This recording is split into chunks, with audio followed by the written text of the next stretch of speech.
អ្វីនៅតែគិតព្រោះអតីតយើងទាំងពីរធ្លាប់អកកនឹកអូនណាស់ដឹងទេនឹករឿងរ៉ាវល្អល្អចង់បន្តតែវាមិនអាចទៅរួ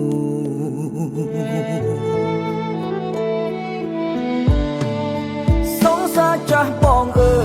យអូនសុខសប្បាយទេតើรู้គេមើលថែអូនល្អដែរអត់នឹកអូនណាស់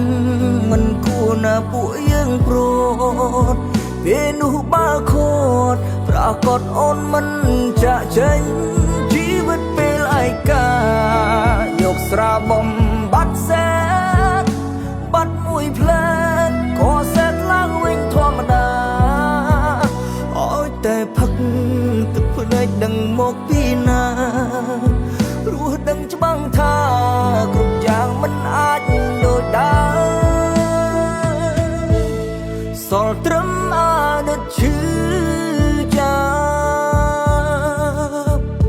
ចង់ឆាត់សួរសុខទុក្ខចង់ជួបមុខអូនណាស់តែមិនហ៊ានព្រួងបងខ្មាស់សង្សារថ្មីអូនតើខែណាឆ្នាំណាទើបបងអាចភ្លេចអូនបើឈឺផ្ទួនពេលនឹកដល់រឿងចាំងចាំង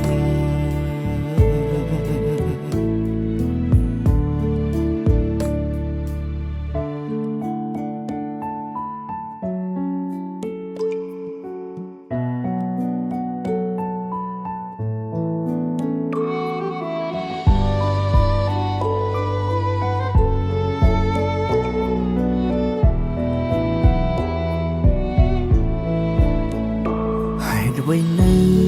តែខ្វល់ហេតុអ្វីនៅតែគិតព្រោះអតីតយើងទាំងពីរធ្លាប់អកកនឹកអូនណាស់ដឹងទេនឹករឿងរ៉ាវល្អល្អចង់បន្តតែវាមិនអាចទៅ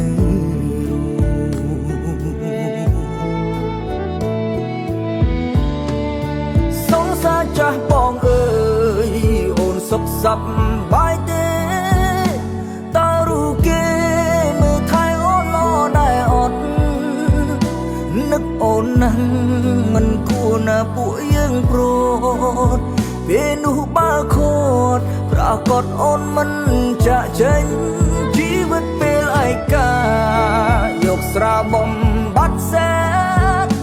បាត់មួយផ្លែក៏សែតឡើងវិញធម្មតាអើយតែផឹកទឹកភ្នែកដឹងមកពីណាព្រោះដឹងច្បាំងថាគ្រប់យ៉ាងមិនអាចដូចដើមសល់ត្រឹមអតីតឈឺចាប់ចង់ឆាត់សួរសុខទុក្ខចង់ជួបមុខអូនណាស់តែមិនហ៊ានព្រួងបងខ្មាស់សង្សារថ្មីអូនតើខែណាឆ្នាំណាទើបបងអាចភ្លេចអូនបើឈឺផ្ទួនពេលនឹកដល់រឿងចាំង